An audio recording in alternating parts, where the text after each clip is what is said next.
আশা করছি আপনারা সবাই ভালো আছেন এবং ভালোর দলে আছেন। আপনারা ভালোবাসেন বলেই প্রতি বৃহস্পতিবার রাত 11:59 আমরা ফিরে আসি এই ইউটিউব চ্যানেলটিতে। আমরা চাই আপনারা প্রতিনিয়ত জেনে যান কোন ঘটনাটি আজকে আমরা শোনাবো আপনাদেরকে। আর সেই জন্যই আমাদের এই চ্যানেলটি আপনারা সাবস্ক্রাইব করুন। আমাদের ঘটনাগুলি যদি আপনাদের ভালো লাগে তাহলে অবশ্যই লাইক দিন, কমেন্ট করুন এবং শেয়ার করুন। আর সেই সাথে সব সময় আপডেট পেতে আপনারা আমাদের ইউটিউব চ্যানেলটি সাবস্ক্রাইব করুন। আশা করছি আজকের এপিসোডটি আপনাদের ভালো লাগবে। যারা ভূতকে বিশ্বাস করেন না বা করতে চান না তাদেরকে আজকে একটা সত্য ঘটনা শোনাবো। আমি সব সময় ঢাকা থেকে রাত্রে বাড়িতে যাই, কারণ ছুটি পাই কম। আবার চিন্তা করি রাত্রে চলে গেলে পরদিন সকালটা বাসা থেকেই শুরু করা যাবে। ছাত্র অবস্থায় ক্লাস শেষ করেই রওনা হয়ে যেতাম। এখনও অফিস শেষ করে সোজা মহাখালী, তারপর ময়মনসিংহ, হালুয়াঘাট, মোটামুটি 6 ঘন্টা লাগে আমার।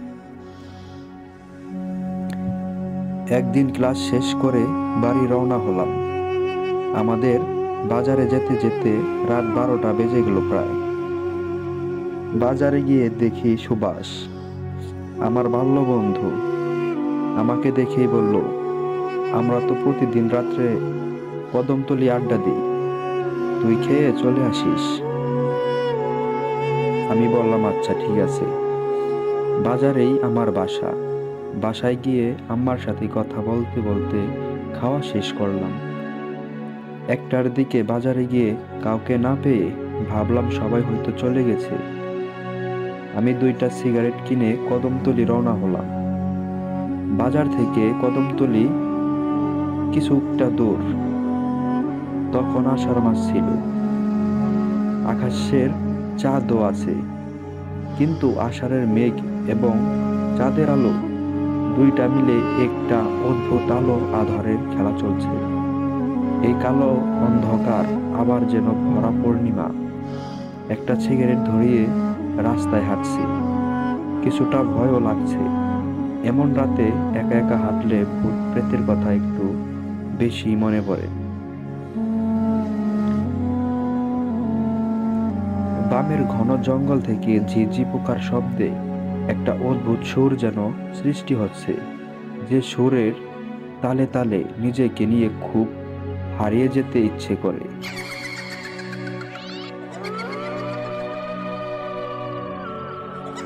মাঝে মাঝে গভীর জঙ্গল থেকে 2-1টি কাক বড্ড বেসুরো কণ্ঠে কা কা করছে। মনে হচ্ছে কোনো মাংসখোসা রাক্ষস যেন কলিজাটা ছিঁড়ে নিয়ে যাচ্ছে। আমি কদমতলির কাছাকাছি যে জায়গায় শ্মশান ঘাটটা, ঠিক সেই জায়গায় চলে আসলাম। এখান থেকে আমাদের যে জায়গায় বসে আড্ডা দেওয়ার কথা, সেই জায়গাটা স্পষ্ট দেখা যায়। আমি কাউকেই দেখতে পেলাম না। মনের ভিতর একটা ভয়ও জেগে উঠল। এই কারণে গভীর জঙ্গলের পাশ দিয়ে পিছনেও যেতে ইচ্ছে করছে না, কারণ এই জায়গার বাম দিকে কংস নদী আর ডান দিকে খোলা মাঠ, যার ধরন গা শিরশির করা অন্ধকার ভাবটা এইখানেই নেই।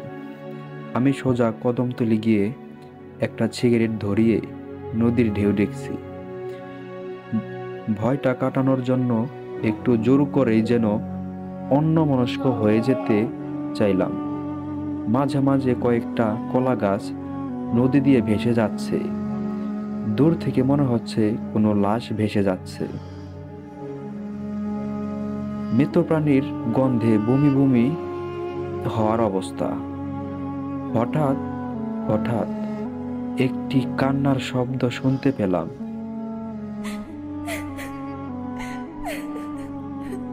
কিছুটা ভয়ও পেয়ে গেলাম। আমার কাছ থেকে হাত বিশেক দূরে ঠিক আমার বাম দিকে তাকিয়ে দেখি একটা ঘোমটা দেওয়া মহিলা বসে আছে, আর ওইখান থেকেই কান্নার আওয়াজ আসছে।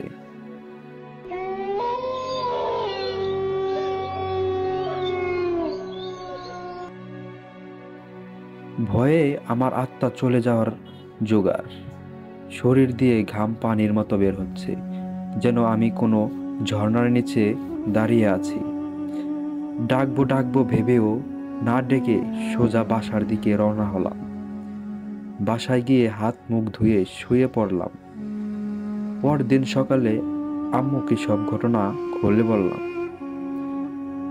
আম্মু বলল, সুভাষ তো ময়মনসিংহ গিয়েছিল 3 দিন আগে, সে তো আসবে আরও পরে। আমি তো অবাক। তাহলে সুভাষের চেহারা নিয়ে আমাকে কে বলছিল কদমতলী যাওয়ার জন্য? শেষে আম্মা যা বলছিল তা ছিল এই রকম। 88 সালের বন্যার সময় নৌকায় করে বরযাত্রী বউ নিয়ে যাওয়ার সময় কদমতলী নৌকায় ডুবে যায়। সবাই তীরে উঠলেও কোণে আর উঠতে পারেনি।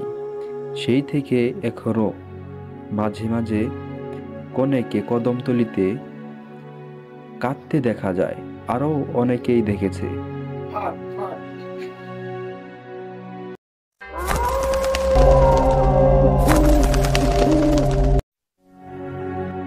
নমস্কার, সবাই কেমন আছেন জানাবেন। আশা করি সবাই ভালোই আছেন, ভালোর দলেই থাকবেন। চলুন আমরা সবাই দেরি না করে ঘটনার স্থলে চলে যাই।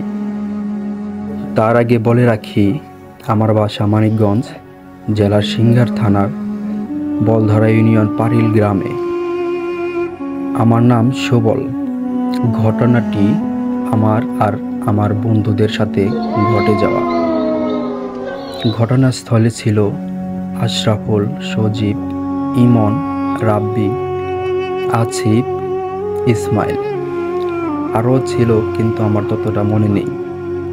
চলুন মূল ঘটনায় চলে যাই।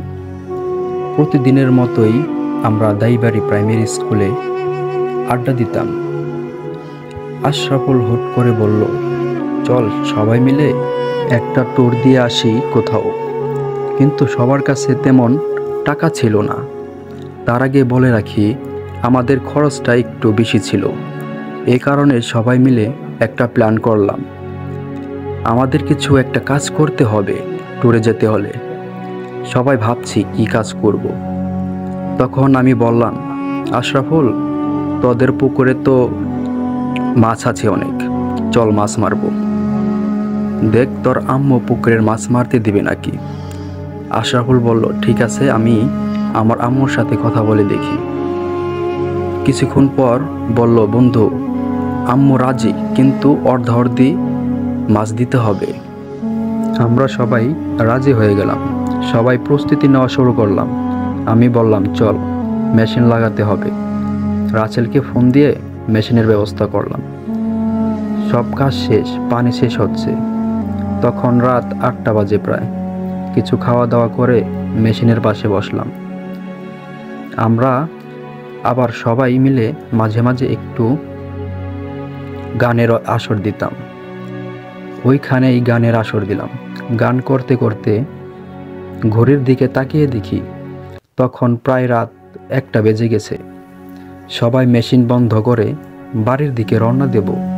তখন আশরাফুল বলে, বন্ধু, তোরা আমার সাথে থাক, সকালে সবাই একসাথে উঠে মাছ ধরব। আমরা ওর কথায় রাজি হয়ে গেলাম। সবাই হাত মুখ ধুয়ে আশরাফুলের রুমে গেলাম।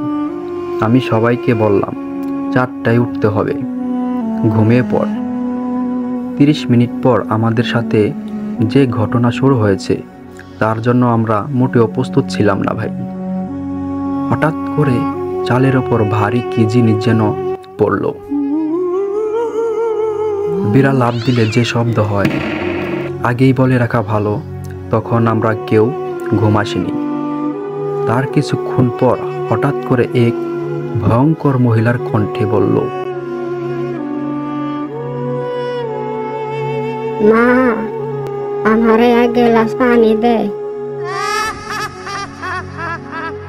এই কথা শুনে আমি বিছানা থেকে উঠে বসলাম আর বললাম, তোরা কি কিছু শুনতে পেরেছিস? সবাই ভয়ে বলল, না, কই কিছুই তো শুনিনি।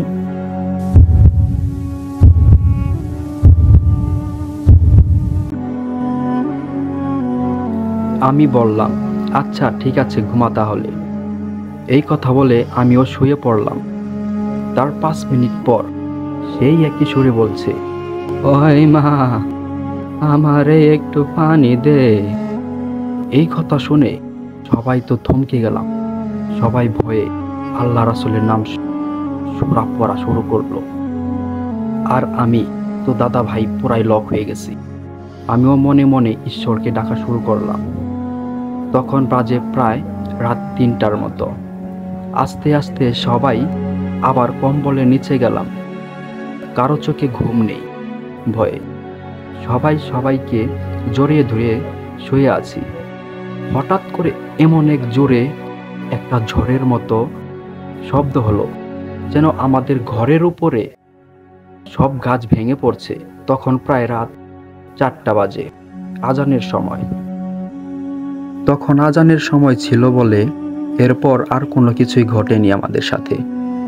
পরদিন সকালে আশরাফুলকে জিজ্ঞেস করি, তোর আম্মু কই ছিল কাল রাতে? ওই বলে, আমার আম্মু তো নানু বাড়ি ছিল। তখন আমি বললাম, রাতে পানি চাইলো কে? আশরাফুল বলে, কি জানি বন্ধু, আমারও তো সেই একই কথা। কিন্তু আসলে ঘটনার কারণ হলো আশরাফুলের দাদি আগুনে পুড়ে মারা গেছিল প্রায় 1 মাস হয়নি। আজকের মতো এই ছিল আমাদের ঘটনা।